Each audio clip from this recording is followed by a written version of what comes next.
Donc, on est présentement avec le maire de Sainte-Anne-de-Sorel, M. Michel Delaunay. On est présentement à Sainte-Anne, évidemment. Ouais. On voit derrière nous qu'il y a des inondations, évidemment. On en est où cette année? C'est quoi la situation cette année pour les inondations? La situation, on est, les gens comparent souvent avec 2017, une dizaine de centimètres au-dessus de 2017, par rapport, par exemple, à l'inondation de 98, là, en dessous de 98, plus nombre de centimètres, mais on a encore du chemin à faire pour atteindre 98. On espère que ça va rester comme c'est là, que ça va se mettre à diminuer. Et parce que pour l'instant, c'est pas critique encore. Pour l'instant, c'est pas critique, mais si jamais que les prévisions s'avéraient exactes, là, ça serait plus critique. En termes de dommages causés aux constructions. Et parce que là, c'est ça, pour l'instant, dans le secteur où on est, il y a quand même des gens qui ont été évacués, pas par nécessité, mais les gens souhaitaient. C'est ça, il n'y a pas de. À notre connaissance, il n'y a pas encore de résidences qui sont inondées, inhabitables. Il y a des gens comme ici, des personnes âgées, qui ont des sécurités, on les subit, le mieux se rapprocher dans les services. Mais en général, le moral des gens se porte comment avec des cas comme ça? Bien, ce qu'on en ressent, c'est que les gens s'accommodent, les gens ont un excellent moral. Bon, évidemment, les gens s'en passeraient, là, mais pour une situation comme ça, je considère que les gens ont un excellent moral. C'est sûr qu'il se passerait des inconvénients, c'est le mot que je cherchais. Oui. Donc, c'est des situations comme ça, justement, j'imagine qu'il n'y a pas de maison inondée ou c'est des situations vraiment dramatiques, mais quand même, il y a plusieurs personnes qui doivent avoir de l'eau un peu dans leur sous-sol, dans leur maison comme ça. Est-ce que ça peut prendre beaucoup de temps?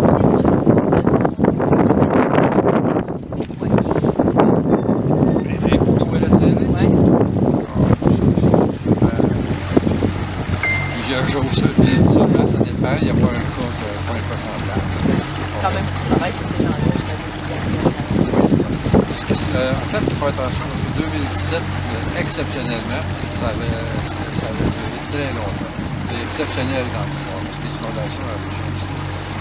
Sauf les 20 dernières années, absolument, il va y avoir 3-4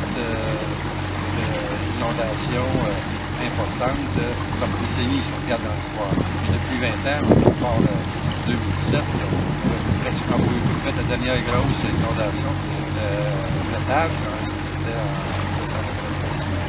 Ce qui s'est passé en 2017, ce qui est notable, c'est vraiment la durée. Parce qu'habituellement, on a une inondation, on a un pic, et tout de suite, le niveau revient vers la normale. Puis, c'est quoi les consignes de sécurité un peu pour les gens qui sont dans des situations comme ça?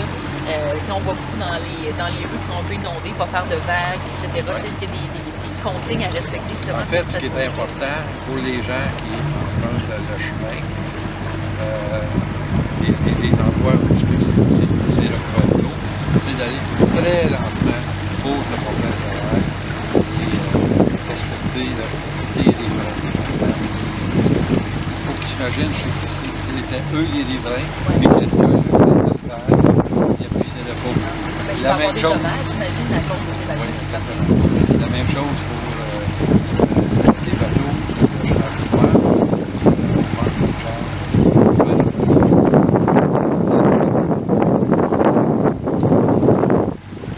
Est-ce qu'il y a justement cette activité de la Sûreté du Québec pour ces gens-là, pour les aider dans cette situation? Comment on les fait? Si on a des demandes, on intervient, on trouve des ressources. Et jusqu'à maintenant, en termes de demandes, on n'a pas eu de demande de problème. On a des conseils. Vous faites des tournées comme ça aujourd'hui? Oui, tous les jours, on fait une tournée, pour évaluer la situation. Ce qu'on doit surveiller, c'est les compteurs. On a fait hier, pour savoir est-ce qu'il y a des compteurs qui peuvent être submergés.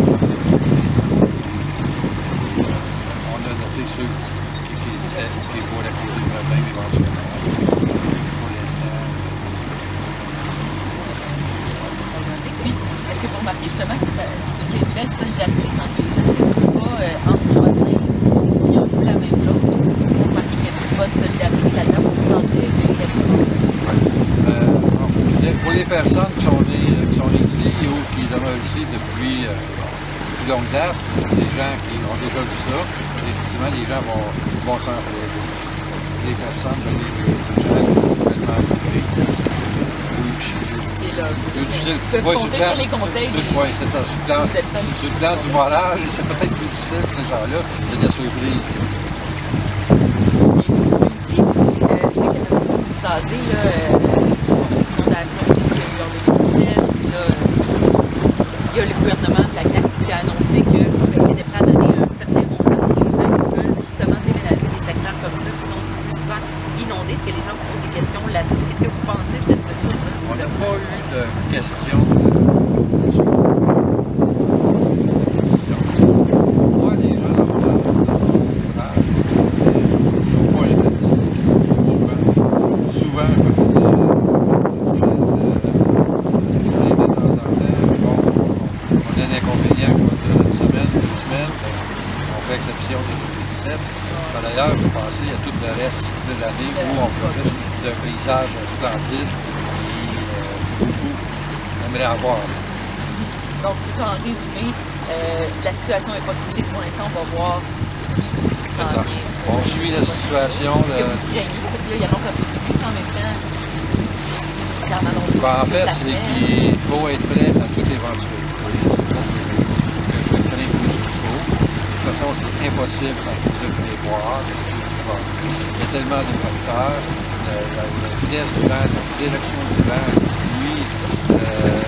la température, c'est impossible de prévoir ce qui va se passer. Un bel exemple, on s'attendait, parce que le vent est à nord-est dans les depuis hier soir, donc on s'attendait à une montée importante au cours de la nuit, très importante. Significative, oui, exact. Mais finalement, on n'a pas eu. Ça c'était stable toute la journée. Pas toujours cette nuit non plus à 100%. Les prévisions qui sont faites, c'est voir un peu la situation. Et les gens sur place aussi, je disais, ont de l'expérience. Les gens connaissent très bien leur milieu. Beaucoup, je dirais même peut-être que la plupart ont une embarcation à moteur. Les gens, c'est des gens qui vont en pêche, qui vont à la chasse, ou qui se prennent dans l'embarcation. Les gens ont développé une certaine expérience et ils savent un peu à quoi, jusqu'à un certain point à quoi s'attendre. Au terme. Oui, c'est ça. Puis là, en ce moment, ça montre jusqu'à où, pour situer les gens, savoir les secteurs qui sont le plus touchés à cette Ben, c'est toujours l'île aux fantômes, l'île d'Ambara, c'est des endroits qui sont touchés au début. Par exemple, on se dirige vers l'île aux fantômes. Si je prends la pointe ici, c'est presque, je ne vous pas dire à tous les ans, là, mais assez régulier. Ouais. La maison est construite. Moi, c'est ça, il y a plusieurs résidences qui sont faites en fait. Est-ce qu'on sait aussi ce qui explique cette hausse-là des eaux? Si on parle de la pluie, mais en ce moment, c'est pas juste à cause de la glacière, le facteur le plus important, c'est toujours la pluie. C'est ça. Quand il y a des quantités de pluie importantes au moment où la chaleur nous revient et la fonte des neiges, c'est là que ça se passe. Si c'était juste de la neige qui fond, on n'aurait pas un gros problème du vent qu'on vit là. Mais c'est vraiment la pluie. Par exemple, en 2017, ce qui s'est passé, on a eu 250% de la pluie habituelle, moyenne. On a eu des problèmes. Peut-être d'autres régions encore plus que nous. C'est vraiment la pluie qui est le problème principal. Puis du gouvernement, est-ce que vous avez des subventions, que vous avez de l'aide financière, du gouvernement pour aider? Il y a un programme qui a été mis en place pour le 2017. Oui, c'est ça. Et on connaît encore des gens qui attendent de l'aide financière qui a été prévue pour les événements de 2017. Là, pour l'instant, c'est ça qu'on n'a pas de situation. On là, pour l'instant, ça passe.